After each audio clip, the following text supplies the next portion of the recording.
Hello guys, alors comment allez-vous? J'espère que vous vous portez tous bien et que vous vous préparez également bien pour les fêtes de fin d'année. Alors j'ai eu à cœur de vous faire cette petite vidéo, une vidéo rapide et pour vous partager en fait une leçon que j'ai apprise et que j'ai encore bien apprise cette année. Et cette leçon-là porte sur l'humilité. Parce que bien des fois on parle d'humilité, mais on ne la pratique pas vraiment, ou bien on ne la comprend pas vraiment tant que on n'est pas vraiment, comment je vais dire, poussé à la vivre, quoi, ou bien à l'expérimenter, à la pratiquer réellement. Alors, très souvent, on réussit à être humble envers quelqu'un qui est plus vieux que nous, avec quelqu'un qui est plus âgé que nous, avec quelqu'un qui a un statut social élevé par rapport au nôtre. Mais très souvent, on a des difficultés à être humble par rapport à quelqu'un qui est plus jeune que nous.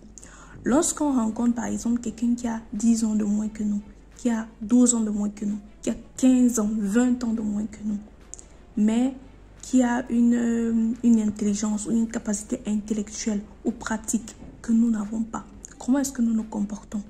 Lorsque nous avons par exemple au travail quelqu'un qui est notre supérieur, qui est plus jeune que nous et qui est notre supérieur, qui nous donne des ordres, comment est-ce que nous nous comportons? Est-ce que nous jugeons les ordres que la personne nous donne, bien sûr avec le respect, la personne notre supérieur elle nous dit fais ceci, fais cela, à tel moment?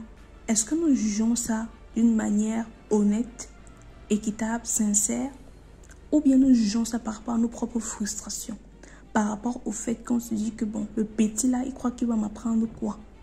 La jeune fille là, elle croit qu'elle va m'apprendre quoi?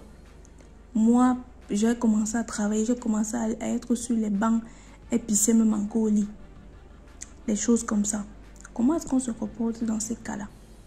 Donc en fait, la leçon, le conseil que je pourrais donner, c'est d'apprendre à rabaisser son ego, à ravaler en fait notre propre orgueil et d'avoir l'intelligence, la maturité, la sagesse d'accepter en fait qu'on ne connaît pas quelque chose, de se rapprocher de quelqu'un qui connaît avec de bonnes intentions, avec de bonnes intentions et d'apprendre en fait de la personne, qu'elle soit plus jeune que nous, qu'elle soit plus riche, moins riche, qu'elle ne soit pas de notre niveau social, qu'elle ne soit pas de notre tribu, qu'elle ne soit pas de notre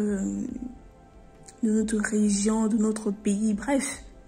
D'avoir en fait cette humilité là parce que c'est très important et à la fin c'est nous qui profitons.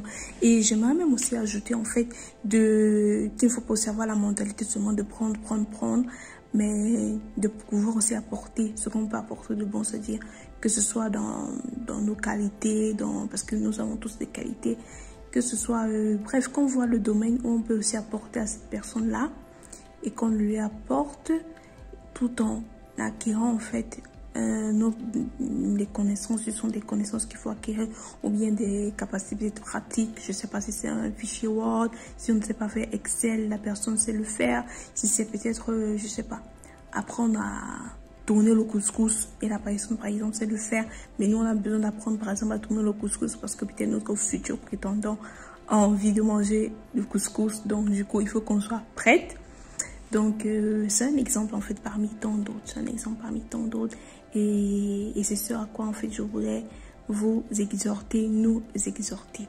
Donc, ayons l'humilité, avant notre ego, augmentons notre bagage intellectuel et allons de l'avant.